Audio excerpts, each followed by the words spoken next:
All right. Good morning. Today's little patch of thoughts is very simple. It's called A Life of Goodness. And the basic single message or point is also quite simple, but I think like other podcasts like this, I think contains good and helpful insight. Um, I just want to say before I start here that we're in the middle of we're in the middle of a very extreme point of confrontation in the United States and on the American scene. Um, by rights, public commentary should be relevant and should speak directly to issues such as the global health pandemic, the death of George Floyd, the subsequent international protests over injustices perpetrated by law enforcement, and also should properly talk about the rise of radical, militant, violent insurgencies. It should also speak to the free reign supported by military and media elite for outright criminality, including vandalism, robbery, violent assault, and murder, which has also been perpetrated in response to the difficult situations we face. I do speak to that. I have some written pieces on that, and you can contact me if you're interested to know my thoughts on these matters. But generally speaking, this series of podcasts that I put together seek to identify and speak to eternal principles or things that are always true in good times and bad, always helpful in good times and bad, and should guide behavior, hopefully to do away with those things that are harmful to ourselves, to individuals, to society, and so forth. So this is not to say that my thoughts here are not relevant, but they are not speaking to the specifics of very serious challenges which deserve genuine commentary. Here, however, I'm sticking to the tradition of the types of podcasts that I've been producing, and this one is called A Life of Goodness. And once again, as is increasingly becoming the case, I draw my inspiration from a friend and mentor whom I've known and spent years and hours with, and who I have the occasion to also read stuff of his that has been preserved. So in this particular passage I was reading this morning, I'll just jump into it. People with a certain level of tradition, he's talking about, I'll just read it. People with a certain level of tradition normally want their children to grow up to be a doctor, a lawyer, or an accountant. Something that people need all the time. Of course, that isn't the only set of professions. That's the classical kind of caricature of the list of professions. But parents, symbolizes the kind of basic dream or hope or pressure that parents place on their children to become a doctor or a lawyer or an accountant. A lot of cultures are like that. Why do we demand that kind of stuff from our children? What are we expecting? What does that mean? Why do we expect our children to be a doctor or a lawyer or an accountant? The child might think, why do you want me to become a doctor or a lawyer or an accountant? So it may sound like a caricature, but I believe it's more or less accurate. It doesn't have to be those precise occupations or vocations, but it does capture a reality that parents place on their children and pressures children feel from high accomplishment type, what might be called parents who push so So then my buddy, my colleague and teacher says, why do I have to be an accountant? Goes on, because that's the safest way, I guess. You know, a thinking parent, a concerned parent, would think I want my child to have some kind of safe situation. That's about it, isn't it? Then as long as you have that, then I don't expect much more out of you than that. As long as you're a doctor, a lawyer, an accountant, I'm happy in the kind of painting he's offering here about the parent pushing the kid. So he identifies that kind of ubiquitous or universal or widely found phenomenon of parents with these expectations, children under these pressures. He says, why is that? Why is that? And identifies, because that's the safest way, I guess. A doctor, lawyer, accountant is something that people always need. And so if my child has this as a profession, they're safe and I'm happy.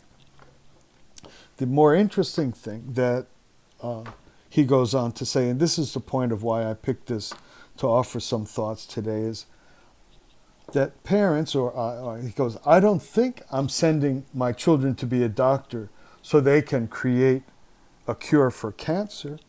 I don't think every parent desires that when they're pushing their child to be a doctor. They might desire it, that would be nice, but I don't think they expect it. You don't want your child to be a lawyer. And so this is a religious dimension of what he's saying, but you can expand it to any sort of incredibly virtuous application of the law profession. He says, you're not sending out your children to become a lawyer so that they can defend God and ultimately win in the public square. So you can substitute that if you don't like religious overtones. They're not creating your children to be a lawyer so they can defend against the rise of injustice on a widespread scale. Their parents are pressuring their children because they want their children to be safe. But I'm not talking about children or us looking to find a way to be safe. I titled this A Life of Goodness, and here's where that shift happens. So the shift happens if a parent were pushing a child to become a doctor because the parent recognized that she has a talent in this field and can change the world forever from the fruits of her labor. Then it's a serious thing to push your child to be a doctor, because you can see the world change as a result of her talents and achievements and accomplishments. Goes on to say, we live 90 years on this earth, and there's about 30 years, the first 30 years or so, to find out who the hell you can be. So this is a period in which we are in a search for what will be that which is unique to us, that which will be distinct about us, that which will define our primary or impassioned direction for our remaining years on earth. So he writes, hopefully you'll believe there is something you can do. Then you use this life to make a difference. The next question is, how to make that kind of difference? How do we become somebody when what we have is more or less the same stuff as everybody else?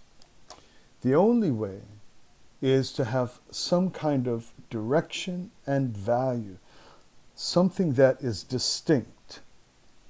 So we're all more or less as good as we have the same basic stuff as everybody else.